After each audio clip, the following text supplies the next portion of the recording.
안녕하세요. 저는 30대 후반의 평범한 남자이고 현재는 서울에서 조그마한 식당을 운영하면서 살아가고 있습니다. 원래는 아내와 함께 행복한 미래를 꿈꾸면서 시작하게 된 음식점인데 지금은 처제와 단둘이서 식당을 운영하고 있네요. 정말 남들에게는 결코 일어나지 않을 법한 말도 안 되는 일들이 제게 일어나게 되었죠. 사실 저는 주변 누구보다도 착하지 못한 그런 삐뚤어진 시선으로 세상을 바라보며 살아가고 있었습니다. 어릴 때부터 저는 몸이 정말 허약한 체질이었습니다. 흔히 생각하시는 약골의 얼굴도 못난 탓에 저도 모르게 학창시절 내내 왠지 모를 주변 사람들의 시선에 사람을 기피하게 되었던 거죠. 그리고 더 사람을 기피하게 된 것도 처음 짝사랑하게 된 여자에게서 너무 아픈 상처를 받게 되었습니다. 그때가 중학교 때였는데 그 당시 담임 선생님의 지시로 분기별로 3개월에 한 번씩 짝을 바꿔서 앉았었습니다. 저는 당연히 짝사랑하는 그녀와의 짝이 되기만을 항상 바래왔었고 결국에는 제 바람대로 제게 설렘을 주던 그녀와 짝이 되었습니다. 속으로 만세를 부를 정도로 너무 기쁘고 행복했었습니다. 하지만 그건 이기적인 저 혼자만의 행복이고 생각이었더라고요. 저도 그때 당시에는 제 주제를 파악 못했었나 봅니다. 대놓고 노골적으로 저를 비난하고 무시하지는 않았지만 학교가 마칠 시간에 견출지를 건네어주다가 실수로 손이 닿고 말았습니다. 근데 얼른 피하듯이 하더니 더럽고 짜증난다는 듯이 행동을 하더라고요. 정말 그 사건으로 인해서 저는 너무 큰 상처를 받게 되었습니다. 그날 이후로 성인이 되어서까지 트라우마로 인해서 30 초반이 될 때까지 여자에 대한 거부감으로 단 한 번의 연애도 하지를 않고 살았죠. 물론 여자를 만날 수 있는 기회가 없지는 않았습니다. 다행히도 나이가 들면서 점점 외모적으로도 자신감이 생겨갔고 나름대로 저와 사귀고 싶다는 표현을 했던 여자들도 있었으니깐요. 하지만 기억 속에 그 일 이후로부터 제 마음은 너무 굳게 닫혀서 열릴 생각을 하지 못했던 거죠. 아무튼 저는 몇 년 전까지만 해도 그냥 이렇게 편하게 혼자 살아가려고 했었습니다. 직업에 대한 자부심도 있었고 굳이 결혼에 대한 필요성도 느끼지를 못했었거든요. 남들처럼 집안이 화목하거나 그렇지도 못해서 가족에 대한 중요성도 와닿지 못했었고 요즘에는 일부러 결혼을 하지 않고 살아가려는 사람들도 많은 시대라고 생각했습니다. 아무튼 미래에 대한 생각도 별로 없었고 그냥 그저 그런 하루하루를 지내고 있던 어느 날이었습니다. 월요일 무거운 몸을 이끌고 회사로 출근을 했습니다. 그런데 사무실에 집기 하나도 빠짐없이 텅텅 비어있더라고요. 5년 동안 다니던 회사였기에 이게 무슨 일인가 싶어서 진심으로 꿈을 꾸는 건가 라는 생각으로 머리가 멍했고 망치로 얻어맞은 기분이었습니다. 황당해서 뭐지 싶은 마음에 전화기를 꺼내는데 뒤이어 직원들이 하나둘씩 출근을 하더라고요. 사태 파악을 하고 봤더니 사장이 기어코 직원들의 임금도 다 떼먹고는 야반도주를 했던 거였습니다. 그 당시에 저희 회사는 인테리어를 하는 회사였는데 솔직히 이 업계가 많이 불안한 건 맞았죠. 하지만 5년이란 시간 동안 동거동락했던 제게 말 한마디 없이 이렇게 도망가 버리다니 너무 충격적이었고 세상이 무너지는 기분이었습니다. 왜냐하면 월급이 조금 떼인 거라면 크게 상관없었겠죠. 하지만 사장과는 형 동생 하면서 제가 부사장 직함을 달고 있었고 공사했던 곳에서 대금 지급이 갑자기 미뤄졌다면서 급하게 융통한다며 제게 3천만 원을 꿔갔던 상황이었습니다. 남들에겐 적다면 적은 돈이겠지만 저에겐 정말 큰 돈이어서 충격이 어마어마했죠. 게다가 돈도 돈이지만 제 성격의 모든 사람들을 기피하면서도 외동인 제게 거의 유일하게 친형같이 생각했던 사람이 또 저를 배신하게 된 거였습니다. 저도 환장할 노릇인데 직원들은 제게 이게 어떻게 된 거냐고 물어보더니 시간이 갈수록 저를 다그치면서 몰아붙이기 시작하더라고요. 이러다가는 저도 공범으로 큰일 나겠다 싶었습니다. 저는 직원들에게 빚쟁이들이 올지도 모르니까 얼른 경찰에 신고부터 하자고 설득하고 신고를 하게 되었죠. 그리고서 몇 주가 지나도록 사건은 진척이 없었습니다. 이미 사장놈은 오랜 기간 동안 도주를 계획했던 건지 해외로 출국했는데 잡기가 쉽지 않을 거라고 하더군요. 너무나도 절망적이어서 하늘이 무너지는 기분이 들었습니다. 그래서 이렇게 있다가는 큰 사고라도 치겠다 싶어서 저는 무작정 지갑만 챙겨서 제주도로 향했습니다. 그냥 모든 걸 다 잊고 싶었고 전 재산을 날린 것도 아니니까 차근차근 다시 시작하면 되겠지라는 마음을 가지려고 애를 썼습니다.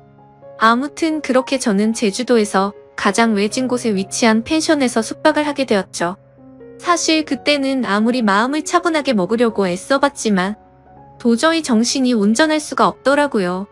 결국 기분이 너무 심란해서 생애 처음으로 펜션에서 숯불 바비큐를 준비하고는 소주만 연신 들이부으면서 청승맞게 혼자서 술을 마시고 있었습니다. 그런데 갑자기 옆에서 조용히 저기요 라며 저를 부르더군요. 저는 갑자기 들린 여자 목소리에 어버버대면서 깜짝 놀라고 말았죠. 그 모습을 보더니 여자 2명이 저를 쳐다보면서 제가 놀라는 모습이 웃겼던 건지 웃음을 겨우겨우 참아가면서 저를 보고 있더라고요. 너무 민망해서 얼버무리면서 대답을 했더니 자기네들이 해녀 체험을 하고 왔는데 둘이 먹기에는 너무 많고 버리기엔 아깝다면서 혹시 해산물 좋아하면 좀 나눠줄까요? 라고 물어보더라고요. 저는 여자랑 대화를 하는 것조차 너무 소심했던 성격인지라 그녀의 눈도 마주치지 못하고 생각이란 필터를 거치지도 못하고 감사합니다 라고 대답을 해버렸습니다. 아무튼 그렇게 나눠준 해산물도 같이 구우면서 주위를 둘러봤더니 펜션에 묵는 사람들이 저와 그 2 여자밖에 없는지 엄청나게 조용하더라고요. 뭔가 뻘쭘하게 혼자서 소주를 마시면서 먹고 있는데 제가 해산물을 줬던 여자가 말을 걸더라고요. 제주도에 혼자 여행 오신 거냐며 너무 낭만적인 것 같다고 하면서 혼자 심심하시지 않냐고 괜찮으면 자기네들이랑 같이 마시는 거 어떻겠냐고 묻더라고요. 평소에 저였다면 절대로 합석은 꿈도 꾸지 못했을 겁니다. 그런데 솔직히 말해서 어릴 적 짝사랑했던 여자 이후로 처음으로 제 눈에 너무 쏙 들어오는 여자였습니다. 그리고 술도 많이 마셔서 조금 취한 상태였기에 어디서 나온 용기였는지 그러자고 대답을 하게 되었죠. 그렇게 그녀들과 저는 합석을 해서 함께 술을 마시게 되었고 이야기를 들어보니 그 둘은 친자매였고 어제 숙소에 도착을 했고 일주일간 머물다가 간다고 하더라고요. 저도 열흘 정도를 예약한 상태라고 했더니 잘 됐다면서 그러면 지내는 동안 잘 지내보자고 먼저 손을 건네더군요. 저는 너무 숙맥처럼 쭈뼛거리며 손을 마주 잡고 인사를 했고 술이 취하면 취할수록 2 자매와 저는 재미난 이야기들을 하게 되었습니다. 그때 드는 생각이 저도 모르게 말로 나와버렸습니다. 사실 혼자서 괴로움을 삭히려고 왔는데 혼자 있을 때는 더 괴롭더니 지금은 괴로운 게 다 잊혀지고 너무 즐거운 것 같다고 말했습니다. 그러자 언니였던 제 이상형의 그녀는 무슨 일이냐고 제게 물어봤고 저도 모르게 그동안의 고충을 푸념하듯이 얘기를 하고 말았죠. 그런데 그런 지루하고 재미없는 얘기인데도 불구하고 그녀는 너무 진지하게 저를 똑바로 쳐다보면서 이야기를 들어주고 진심 어린 조언을 해주더라고요. 생전 처음으로 느껴보는 친절함에 저는 너무 행복했고 설레었습니다. 그렇게 꿈처럼 행복했던 시간을 보내다가 자리를 끝마치게 되었죠. 다음날 저는 전날 있었던 일에 민망해져서는 만나면 인사를 먼저 건네야 하나? 아니면 아는 척을 하지 말아야 하는 건가 온갖 생각과 고민을 했었습니다. 그러나 그런 고민들이 무심하게도 밖에 담배를 피러 나갔더니 그녀는 반갑게 저를 보고 웃으며 인사를 하는데 심장이 쿵 하고 내려앉는 것 같았죠. 여행하러 와서는 하루 종일 주무시냐며 인사를 건네는데 저도 어색한 인사로 답을 했습니다.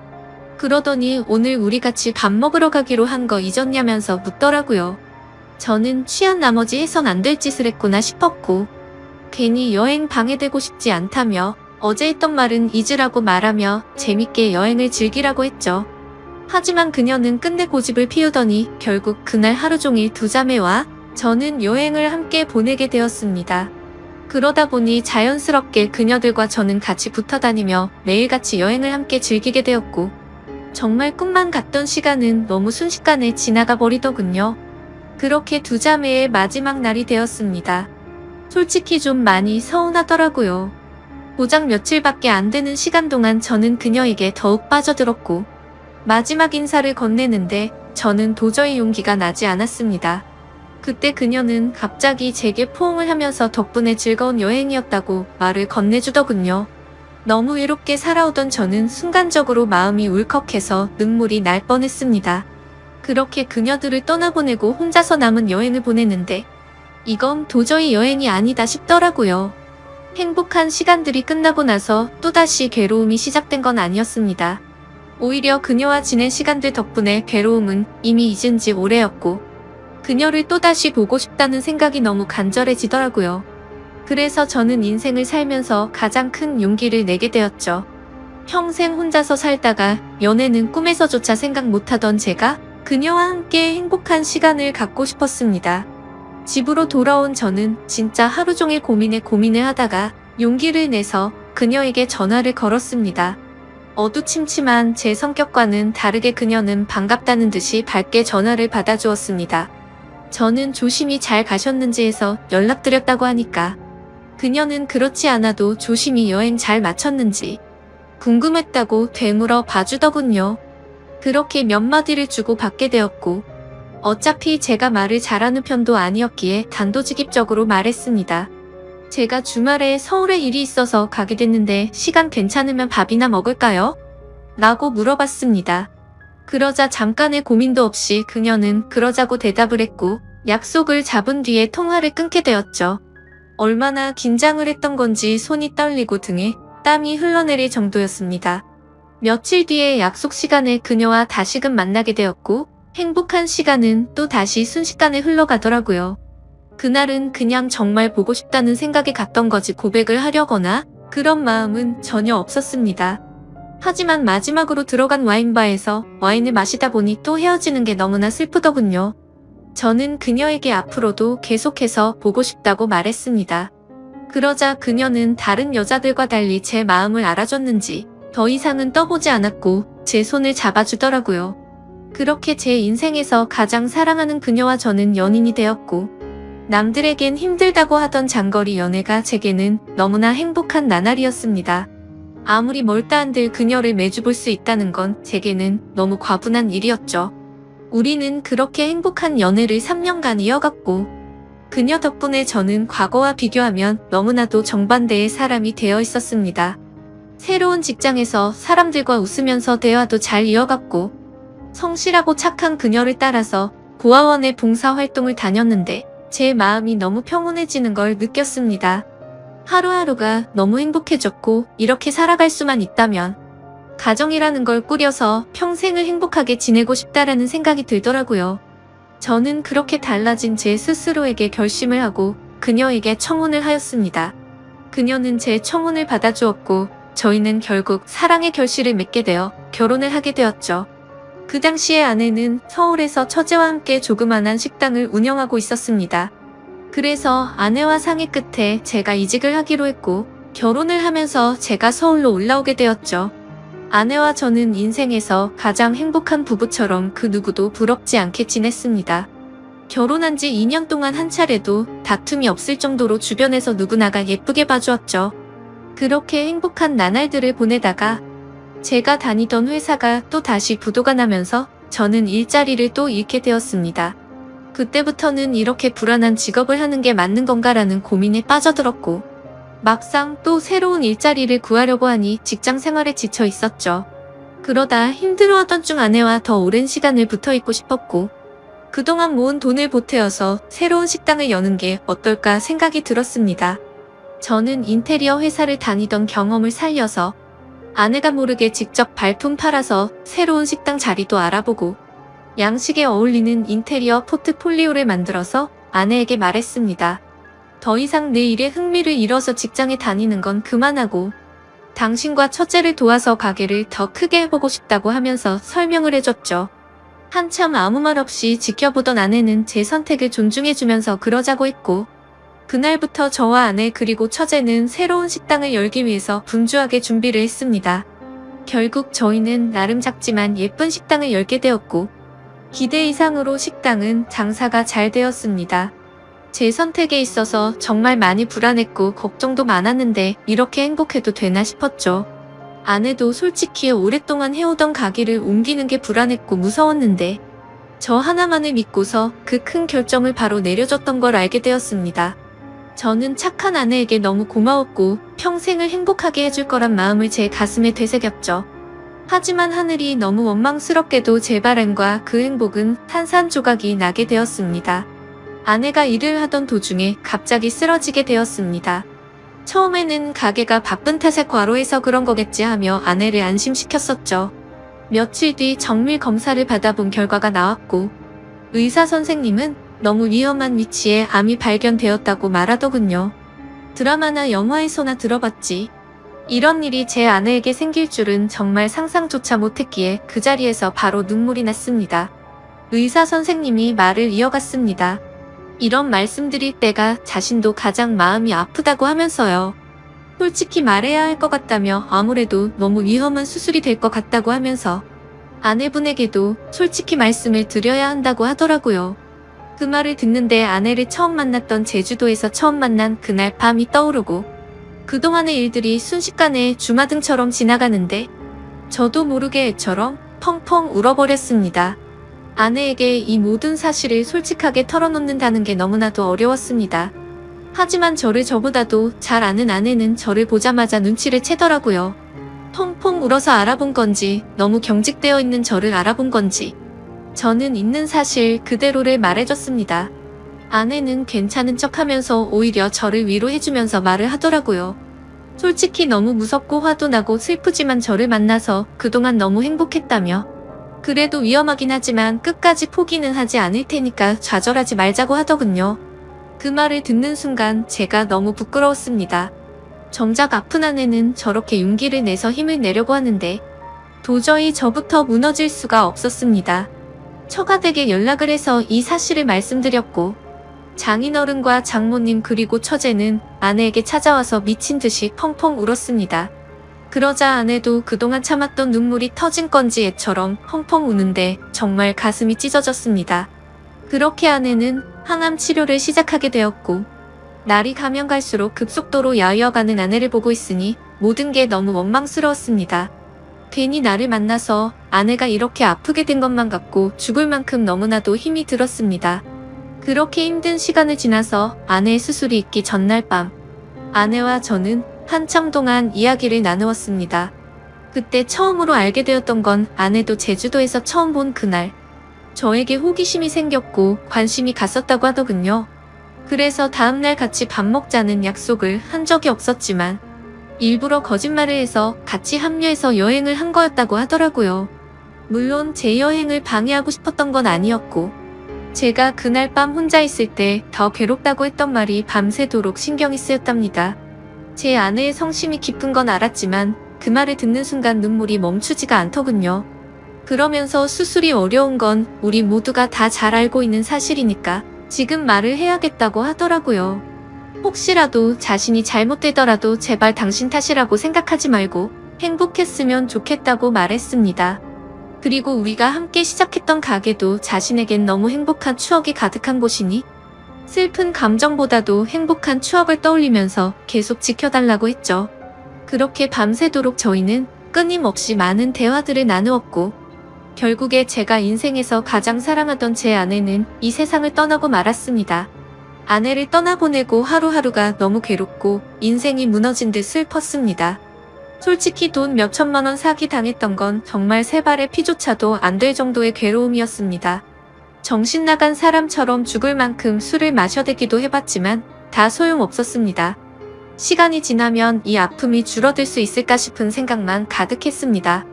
그렇게 집에서 틀어박혀서 지낸 지 몇 주가 지났을 무렵이었습니다. 항상 조용하고 내성적이던 처제가 집에 들어와서는 마치 다른 사람처럼 온갖 잔소리를 늘어놓기 시작하더라고요. 언니가 지금 이 꼴을 보려고 그렇게 떠나간 줄 아냐면서 화를 내더군요. 형부 혼자서만 힘든 줄 착각하지 말라며 주변 사람들 생각해서 제발 그만하라면서 화를 내다가 울더라고요. 정말 예전이나 지금이나 너무 이기적인 나쁜 놈이었습니다. 저뿐만 아니라 모두가 다 힘들어도 꿋꿋이 버텨내고 있다라는 생각이 들더군요. 울고 있는 처제에게 다가가서 저도 같이 울면서 미안하다고만 되뇌었죠. 그러다 처제와 함께 밖으로 나가서 같이 술을 한잔하면서 이야기를 나누었습니다. 가게는 이렇게 계속 문을 닫아둘 거냐고 물어보더라고요. 솔직히 아내 생각에 미쳐버릴 것 같아서 가게 근처도 갈 수가 없었습니다. 하지만 그건 너무 비겁한 짓이란 것 정도는 알았죠. 그런 생각을 하던 찰나의 처제도 저와 같은 생각을 말하더군요. 언니 생각에 자신도 가게 근처도 못 가겠다며. 근데 언니가 제게 했던 말을 처제에게도 똑같이 했더라고요.